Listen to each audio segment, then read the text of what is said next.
शीतल, शीतल, शीतल, क्या बात है? क्या हुआ? बंसी!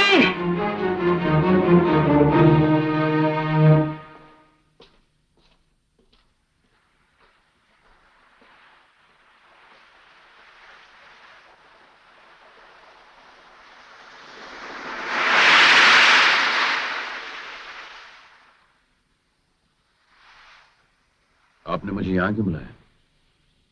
इसलिए कि जहां तुम रहते हो वो जगह मेरे घर से इतनी दूर है कि तुम्हारा वहां आना मुश्किल होता। तो पुलिस स्टेशन बुला लेते। वो तो मेरे घर से ज्यादा दूर नहीं है। देखो विजय, जो भी हो अब भी तुम मेरे अपने बेटे हो। मैं नहीं चाहता कि तुम्हारा अंजाम भी वही हो जो जो देखो, अब भी वक्त है। अपने आप को कानून के हवाले कर दो। जिस कानून ने आपको मेरे लिए अजनबी बना दिया, मैं अपने आप को उस कानून के हवाले कैसे कर सकता हूं?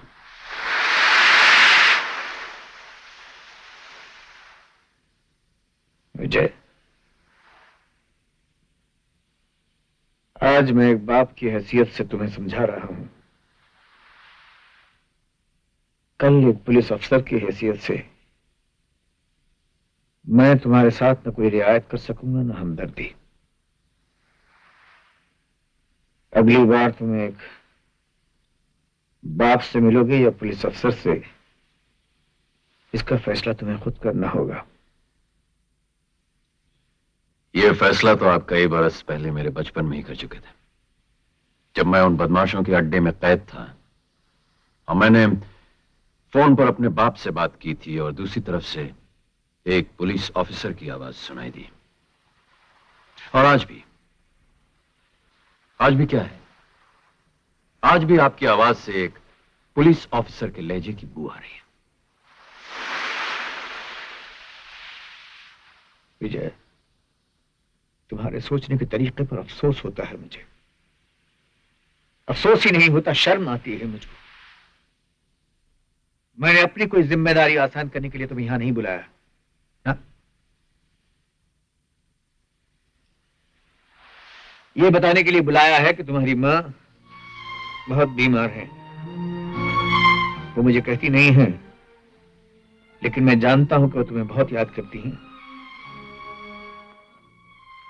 तुम्हारा और मेरा नाता तो टूट चुका है, लेकिन अगर मां के लिए तुम्हारे दिल में कोई जगह है तो मेरा मशवरा है कि जाकर उसे मिल आओ।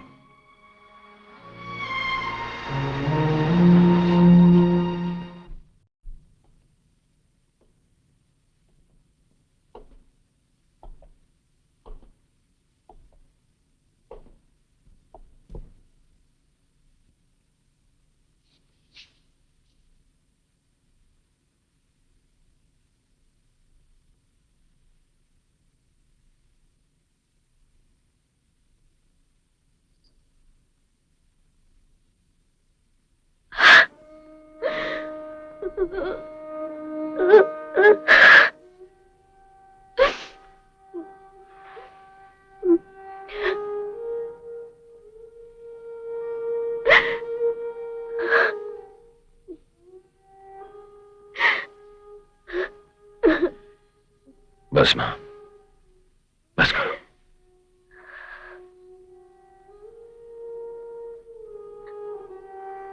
चलो, तुम आ तो गए। मेरी बीमारी का मुझे तो फायदा हुआ। अच्छा है जीते जी तुम्हें एक बार देख तो लिया। पता नहीं मेरी मरने के बाद मेरी अर्थी को कंधा देने के लिए आओगे या नहीं। क्यों ऐसी बातें करती हो मां? मुझसे ज्यादा किसी को फिक्र होगी तुम्हारी। और ये तुम मरने वरने की बातें क्यों करती रहती हो? मैं तुम्हें मरने दूंगा? चलो, मैं तुम्हें यहां से ले जाने आया हूं। दुनिया के बेहतरीन डॉक्टर से तुम्हारा इलाज करवाऊंगा। तुम्हारे आराम, तुम्हारे सुख, तुम्हारी हर बात का ध्यान रखूंगा मैं। इस घर में तुम्हें क्या आराम मिलने वाला है? क्या इलाज होगा तुम्हारा? चलो मामा, चलो। कितने ऊंचे ओहदे पर है वो। अगर चाहते तो कितना नहीं कमा सकते थे, मगर मेरे घर में आज तक बेईमानी का एक पैसा नहीं आया। मेरा घर एक मंदिर की तरह पवित्र है विजय। तू कह रहा है मैं अपना मंदिर छोड़ दूं? इन उसूलों आदर्शों का बोझ उठाने का शौक जिसे है उसे उठाने दो मां। तुम इस बेकार की बहस में क्यों पड़ती हो? बस तुम चलो मेरे साथ। मैं तुम्हें यहां इस हाल में नहीं छोड़ सकता। देखो कितनी कमजोर हो गई। मैं अभी इतनी कमजोर नहीं हूं विजय कि अपने पति की ईमानदारी का बोझ न उठा सकूं। वो मेरे पति हैं और उनके आदर्शों का मान रखना मेरा कर्तव्य है। मैं मर के मर जाऊं, लेकिन तेरी बेईमानी से कमाई दौलत से खरीदी हुई जिंदगी मुझे नहीं चाहिए। मां, मैं तुम्हारा बेटा हूं। क्या मुझे तुम्हारी सेवा करने का अधिकार भी नहीं?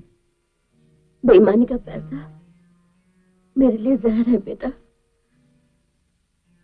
क्या तो अपनी मां को दवा में जहर मिला के पिलाएगा?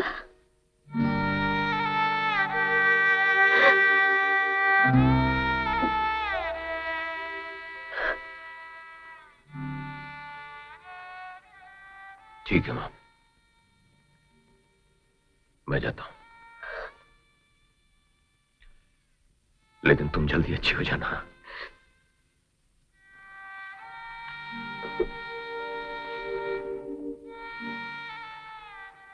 इसलिए कि अगर तुम्हें कुछ हो गया तो मैं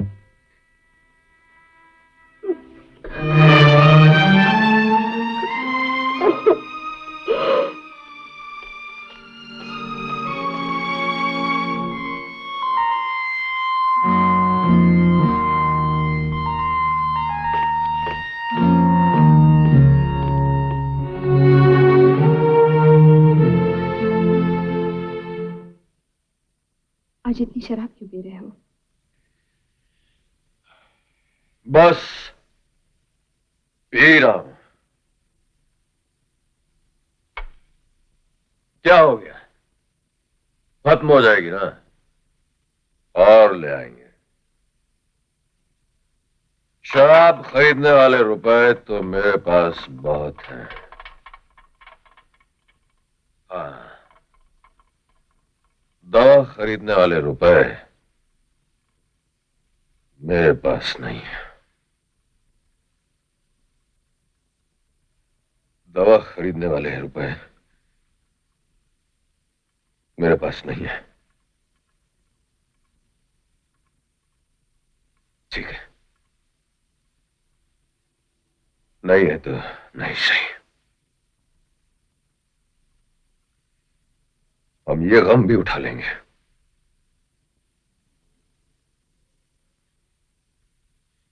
रोमा, रोमा, तुम बहुत अच्छी लड़की हो।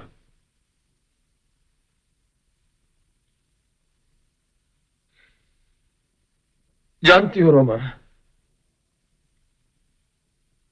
मेरे बाप ने 2 शादियां की।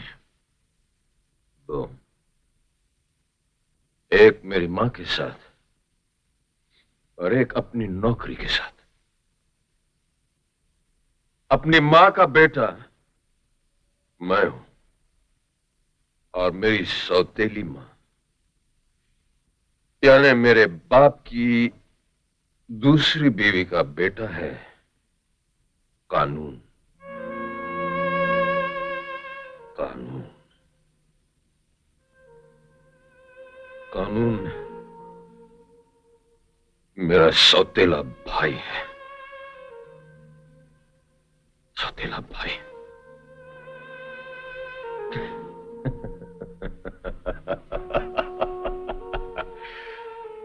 सौतेला भाई। और मैं मैं तो उस घर से भाग आया हूं, लेकिन मेरी सौतेली मां और मेरे सौतेले भाई ने मेरी मां को मेरे बाप के घर के अंदर कैद कर दिया है।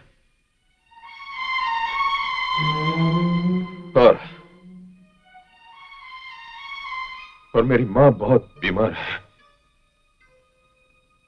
तो मैं कुछ नहीं कर सकता, कुछ नहीं कर सकता, इसलिए कि मैं वो बदनसीब बेटा हूं कि जिस दवा को छू लूंगा वो मेरी मां के लिए जहर बन जाएगी। जहर। मेरे मां बाप, मेरे अपने मां बाप मुझे अपना बेटा नहीं, एक जहरीला सांप समझते हैं। तुम भी मुझसे डरो, क्योंकि मैं एक जहरीला सांप हूं। मैं तुम्हें भी डस सकता हूं। जहरीला सांप।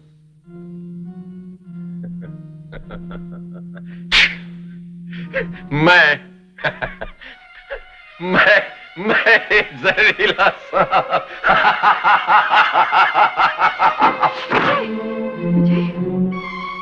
सीताराम!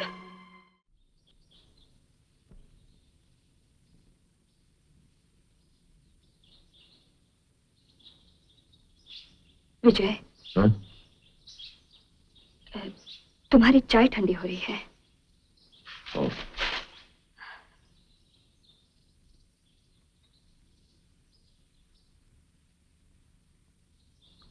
तुम्हें आज क्या जाना नहीं है? हाँ, जाना है। तो चलो तैयार हो जाओ, शादी निकल चलते हैं। मुझे 10 बजे नारंग साहब के यहाँ जाना है।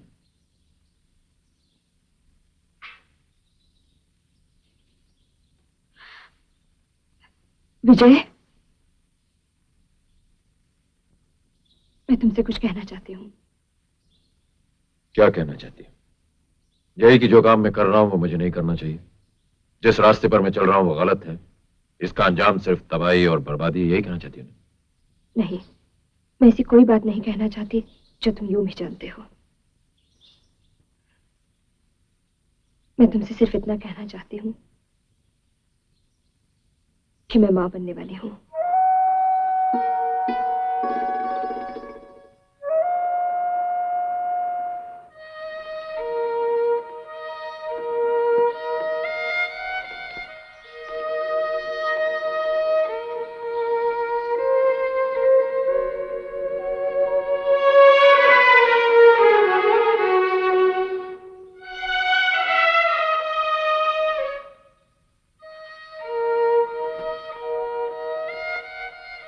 मुझसे शादी करोगी? क्यों मुझसे शादी करना चाहते हो? सिर्फ अपनी जिम्मेदारी निभाने के लिए? मुझसे शादी करोगी?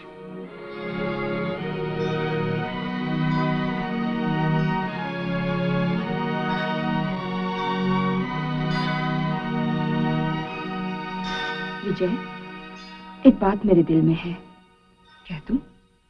कहो। देखो विजय, हम दोनों ने शादी कर ली। धर्म और समाज ने हमारे रिश्ते पर मोहर लगा दी, लेकिन जब तक हम तुम्हारे मम्मी डैडी से आशीर्वाद न ले, मुझे ये रस्म अधूरी सी लगती है। फिर वही बात। देखो, तुमने उन्हें शादी के बारे में बताया नहीं, उन्हें बुलाया नहीं। आखिर ऐसे भी मैं अपने माँ बाप से नहीं मिलना चाहता रोमा। लेकिन मैं अपने सास ससुर से मिलना चाहती हूँ, उनका आशीर्वाद लेना चाहती हूँ।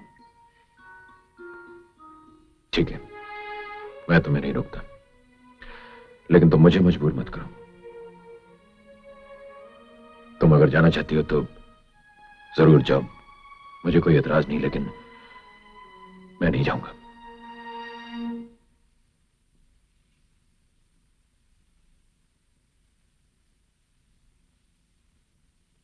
कहिए, मुझसे मिलना चाहती हैं आप? जी, नमस्ते। नमस्ते। मेरा नाम रोमा है। मैं आपसे, आप दोनों ही से, मेरा मतलब है आपसे और विजय की मम्मी से मिलने आई हूँ। तुम विजय की दोस्त हो? जी जी हाँ, मैं विजय की दोस्त हूँ। उसी ने तुम्हें यहाँ भेजा है? जी नहीं, मैं खुद आई हूँ। किसी मुश्किल या किसी परेशानी में पड़ गया है वो? जी नहीं, ऐसी तो कोई बात नहीं है। अच्छा, तो तुम यूं ही मिलने आ गई? जी, बात यह है कि मैं और विजय, हमने शादी कर ली है।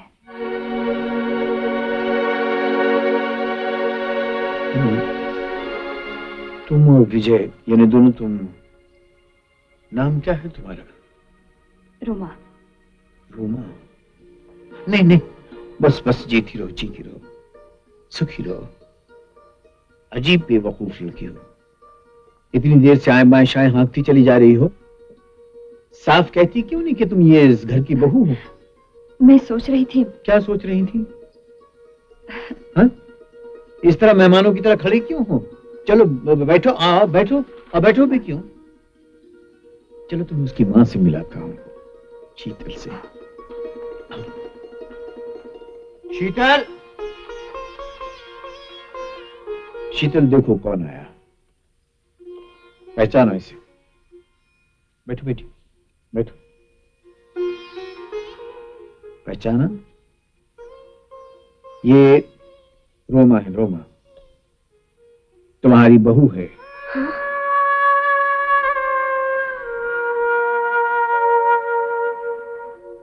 अरे भाई, इस तरह हैरान परेशान होकर देखने से क्या फायदा? बहू है तुम्हारी, तुम्हारे पास आई है, उसे अपना आशीर्वाद दो। विजय ने हमें बताया तक नहीं। चलो ठीक है, बताया बताया ना बताया ना सही, ये बेचारी तो आ गई ना तुम्हारे पास, तुम्हारा आशीर्वाद लेने के लिए। अब इस मौके पे शीतल, क्या गिले शिकवे लेकर बैठना, जमाना बदल गया है। अब ये शादी ब्याह जो है वो सब ऐसे ही होंगे। क्या जमाना इतना बदल गया है कि आज विजय इसे साथ लेकर यहाँ नहीं आ सकता था। वो आने वाले थे, मगर काम कुछ ऐसे निकल आया कि। पता है मुझे। रोमा, तुम्हारे तो घर वाले थे, ये शादी उनकी आज्ञा से हुई है ना? किससे आज्ञा मांगते? मेरा तो कोई नहीं है।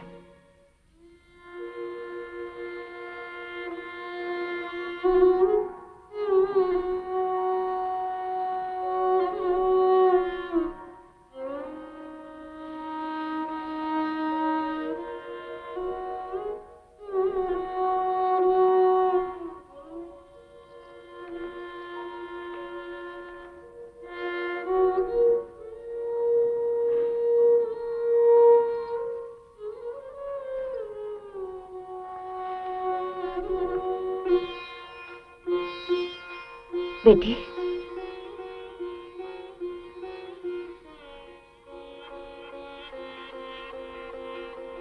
ये जब मेरी शादी हुई थी, याद है ना? माँ जी ने खुद अपने हाथों से मुझे पहनाया था।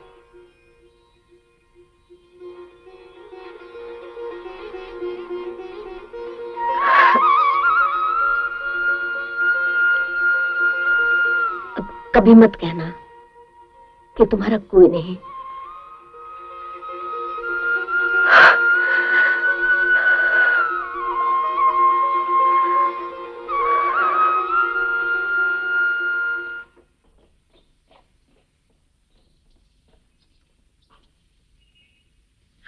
मॉर्निंग डॉक्टर साहब। हेलो विजय, गुलमोहर होटल से तिवारी का फोन आया था।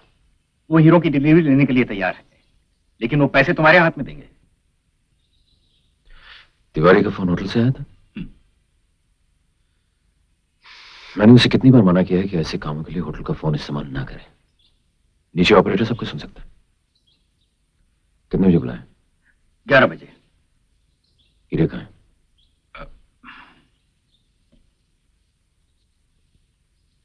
राइट। 11 बजे? जी हाँ सर। और तुम ये खबर इस वक्त मुझे दे रहे हो? सर मुझे भी अभी खबर मिली है। खबर पक्की है? 100% सर। I'm coming.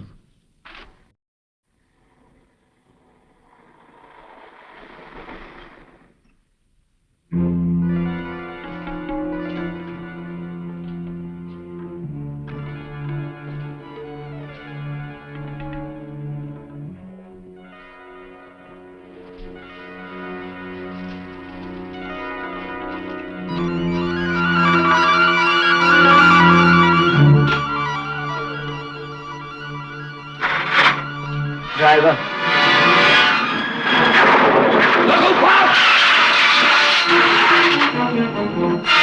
विजय! सुधाकर!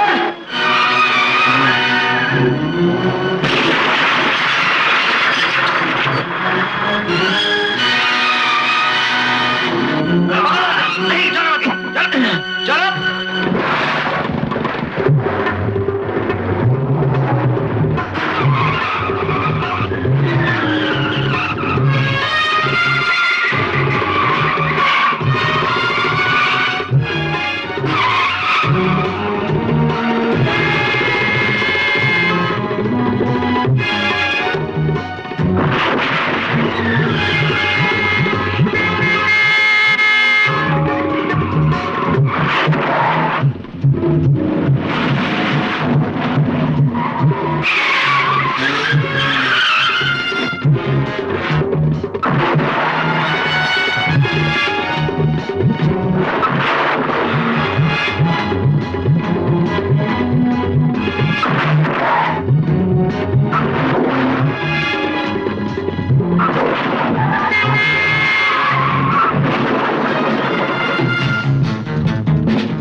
हम आपसे कुछ सवाल पूछना चाहते हैं। ये सॉरी जेंटलमैन, मैं इस वक्त कुछ नहीं कह सकता। लेकिन आप इतना तो बता ही सकते हैं कि अगर एक डीसीपी का अपना बेटा स्मगलर्स की गैंग में हो तो पुलिस से ईमानदारी की उम्मीद कैसे की जा सकती है? मेरे पास ऐसी बेहुदा, झूठी और बेबुनियाद बातों के लिए वक्त नहीं है। क्या ये बात भी बेबुनियाद है कि आप प्रेस के सामने विजय कुमार का नाम छुपाने की कोशिश कर रहे हैं? बकवास है ये।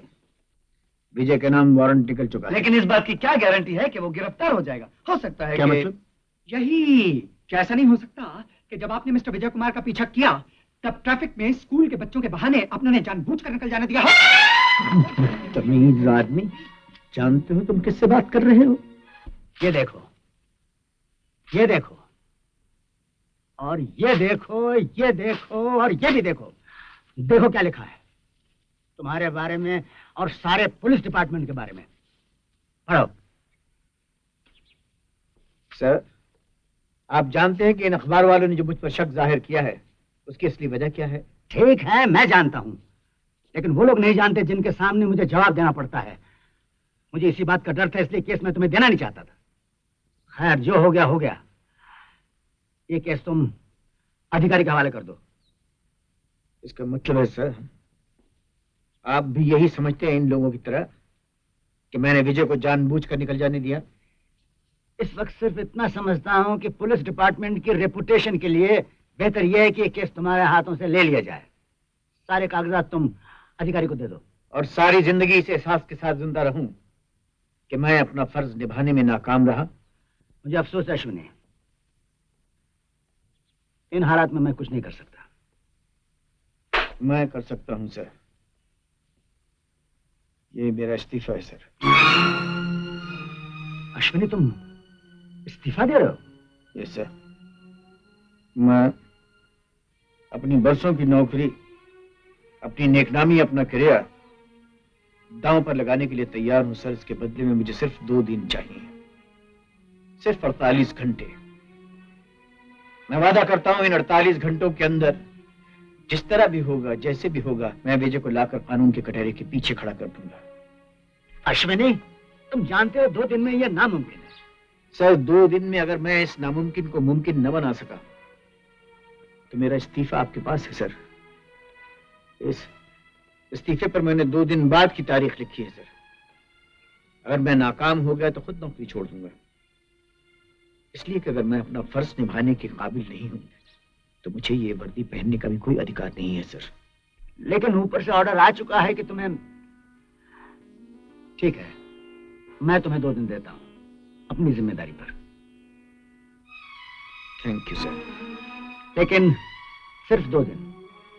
सर आज तक अपने फर्ज को मैंने अपना धर्म समझकर निभाया है, और यकीन कीजिए मैं इस दामन पर दाग नहीं लगने दूंगा, किसी कीमत पर नहीं। लेकिन जेके साहब, आजकल पुलिस का कुछ ज्यादा ही जोर है। बेकार की बात है। पुलिस के डर से हम हाथ पर हाथ रख के तो नहीं बैठ सकते। चंदू, कंसाइनमेंट कब आ रहा है? माल गोवा में उतर चुका है साहब। वो तो हम भी जानते हैं, लेकिन यहाँ कब आ रहा है? हमारे गोदाम में। आज रात को पहुंच जाएगा। लेकिन सर, बम्बई में इतनी जल्दी किसी को ढूंढना, मेरा मतलब है कि थोड़ी मोहलत। सुधाकर, मेरे पास बेकार बातों के लिए वक्त नहीं है। 48 घंटे के अंदर मुझे विजय चाहिए। शहर का कोना कोना छान मारो, हर गली, हर बिल्डिंग, जहां भी गैर कानूनी काम का शक भी हो उसे रेड कर दो, कहीं तो मिलेगा।